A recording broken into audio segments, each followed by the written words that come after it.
Hi guys, and welcome back to my channel.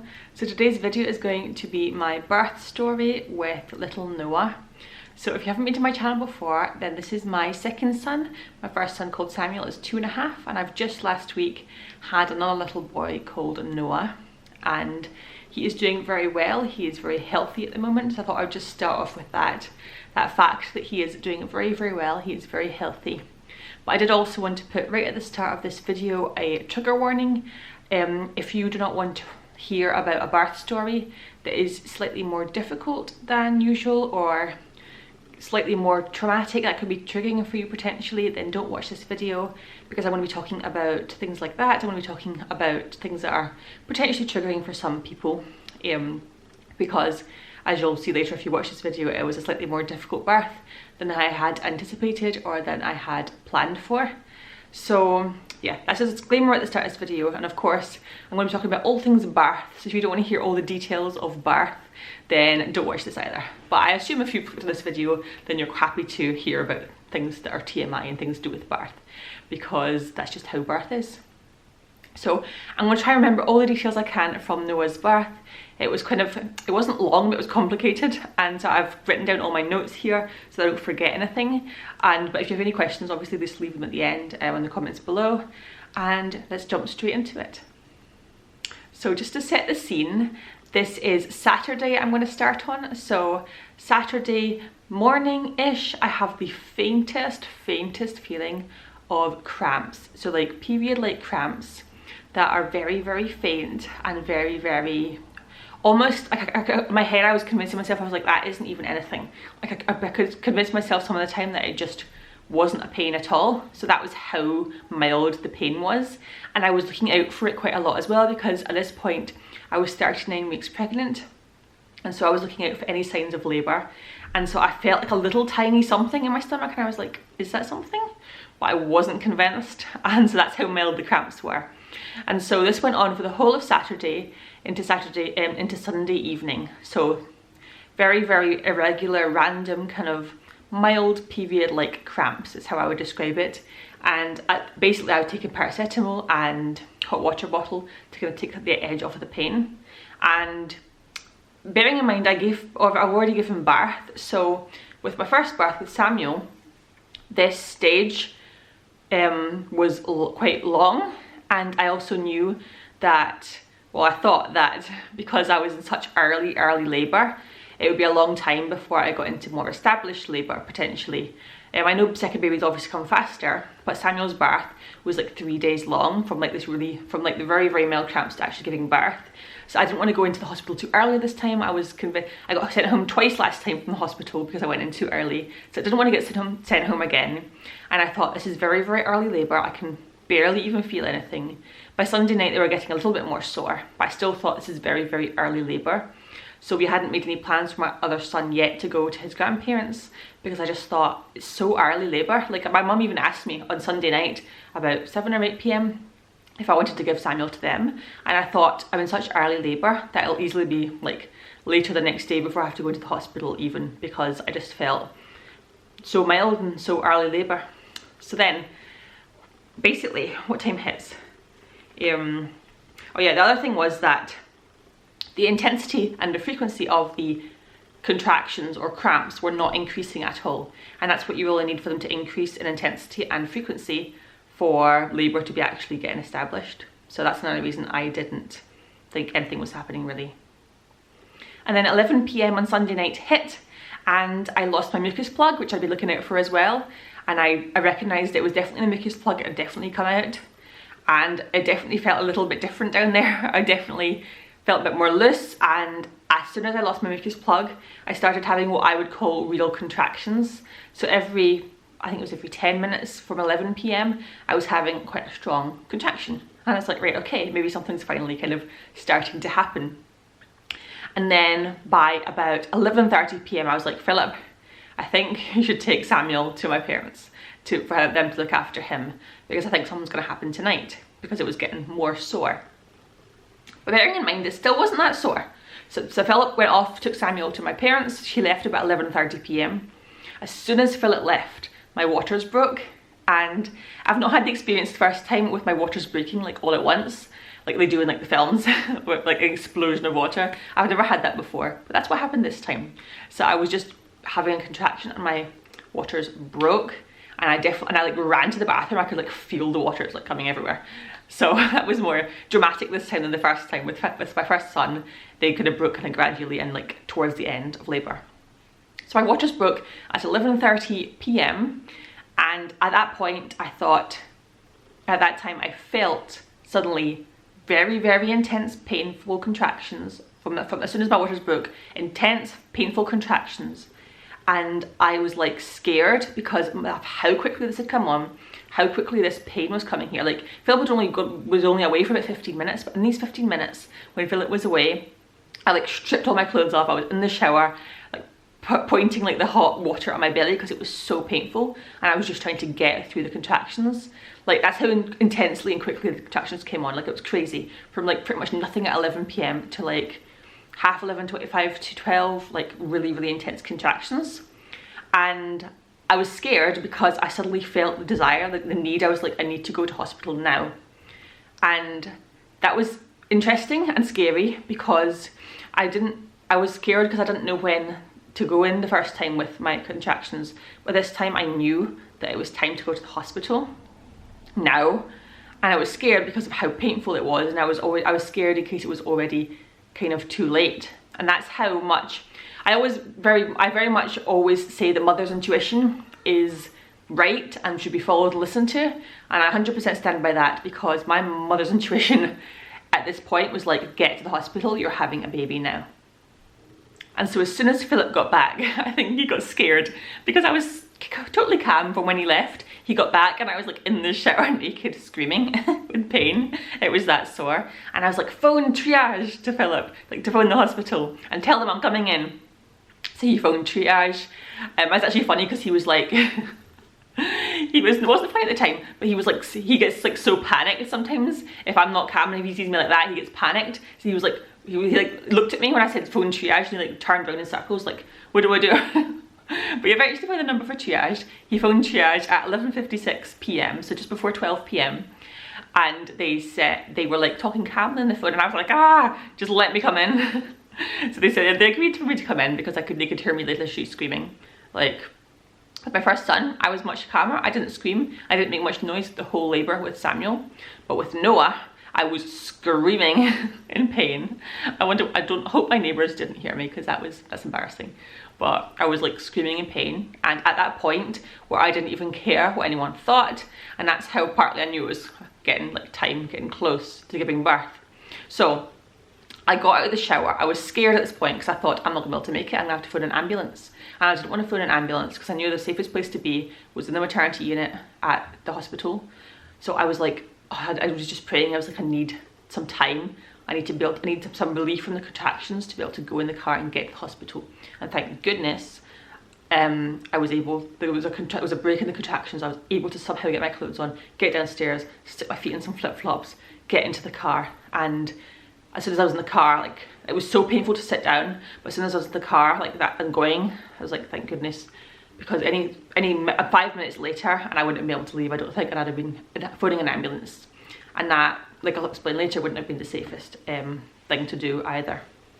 That was a very, very horrible car ride.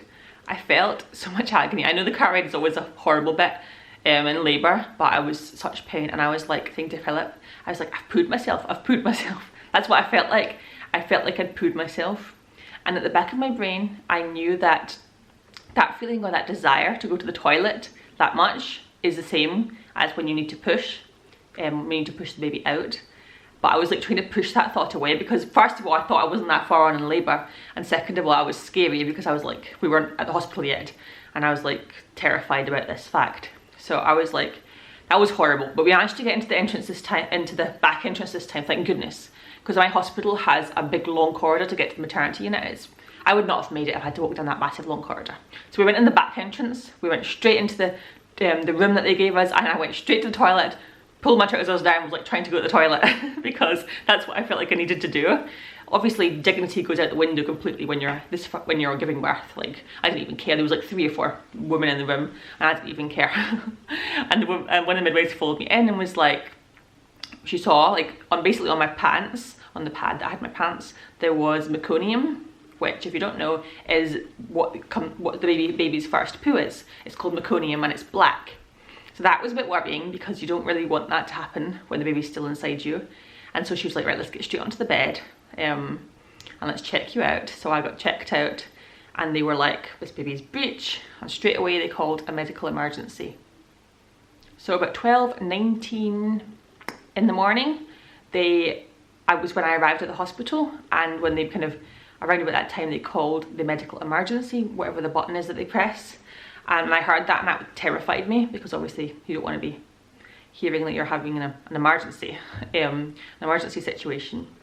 But they called this emergency situation, and by 12:23 everyone was in the room that needed to be in the room. So there was about 10 people in the room. There was doctors, this is what I found out later, there was doctors, there was midwives, there was, I think there's people from the neonatal team, like the unit as well, like, and there was like a few people watching, potentially students and things like that as well. So there was loads of people in the room, and this is a completely different experience to my first birth, by the way, if you want to go check that story out. But there was about 10 people in the room.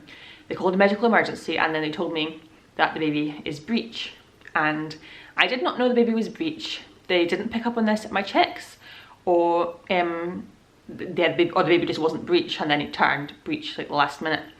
So it's an unexpected breech delivery, which is unusual because they usually know if it's going to be breech and then you get given options.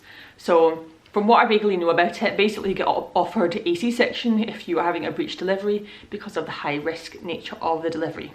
At this point, I did not have an option for a C-section, even an emergency C-section, because baby was like coming out, like I was 10 centimeters dilated at this point. Like, considering how short time ago my waters had broken and everything, I had gone to 10 centimeters dilated, which is why I was in so much pain. So that's the situation. I'm lying on the bed, my legs in stirrups, all these 10 people around. By the way, if you're nervous about the indignity of birth, then I wouldn't worry, because you're in so much pain that you don't care, essentially. So I was like saying, can I have gas in air, can I have gas in air, please?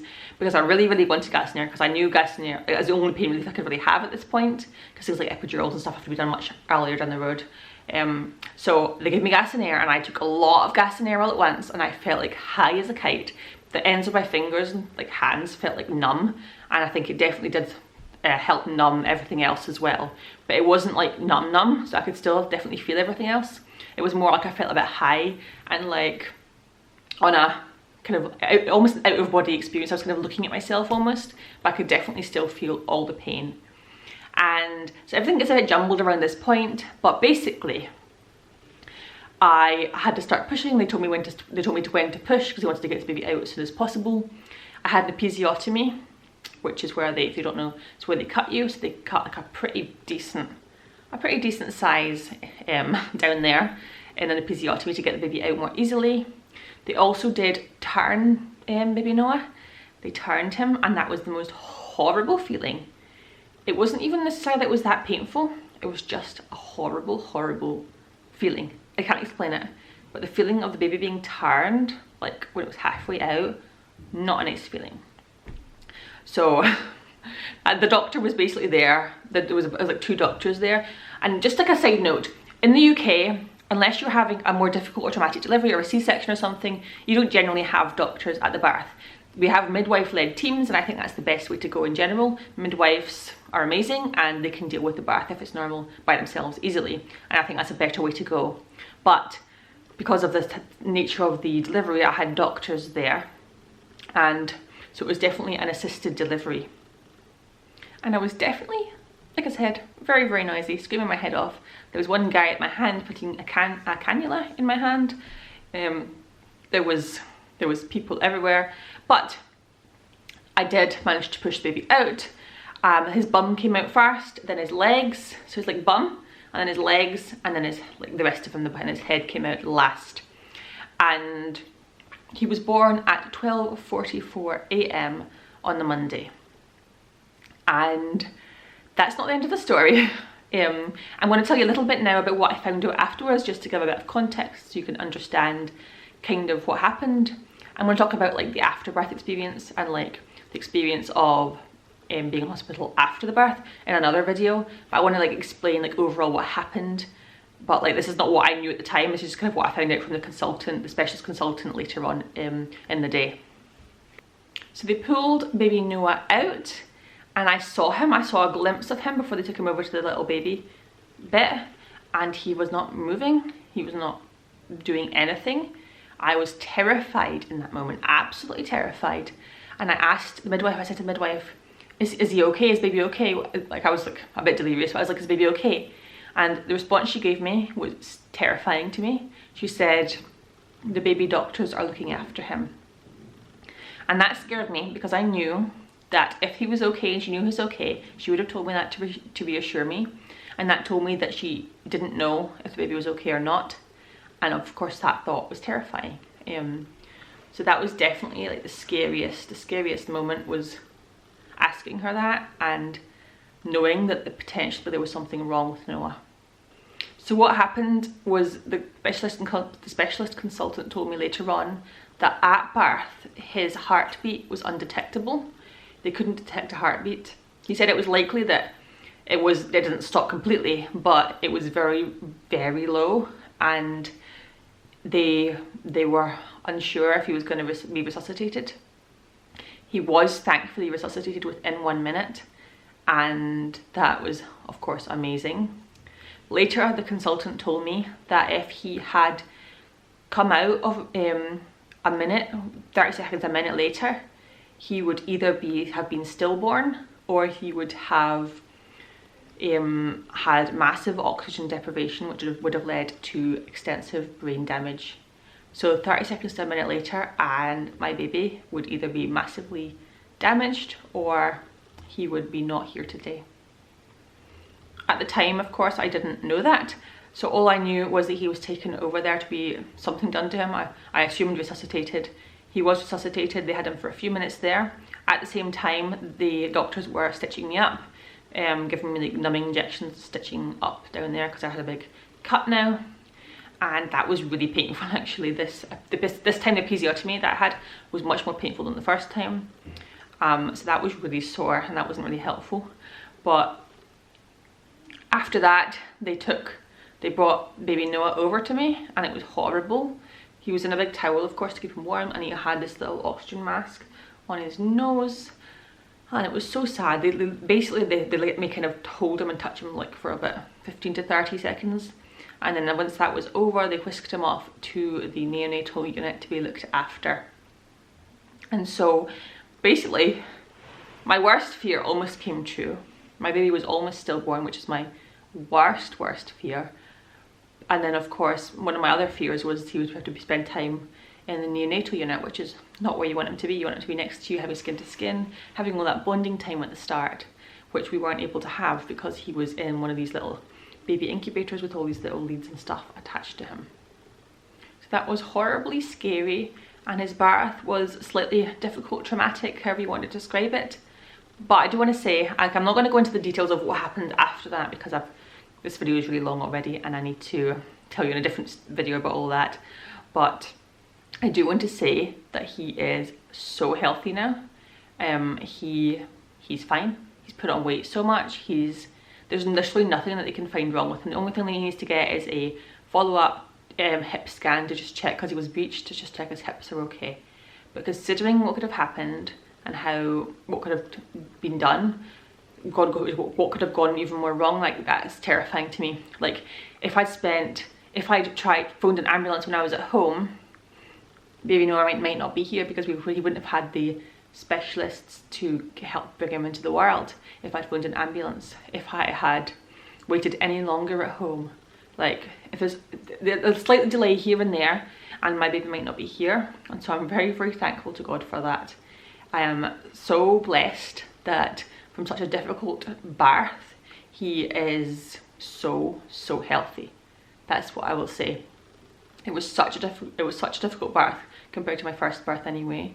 But he's so healthy and I am so lucky and thankful for that. So I hope this video was interesting to you. This is my birth story. This is how Noah was brought into the world, and I think it's important to have different birth stories out there. And yes, so I will see you very soon in my next one, guys. Bye.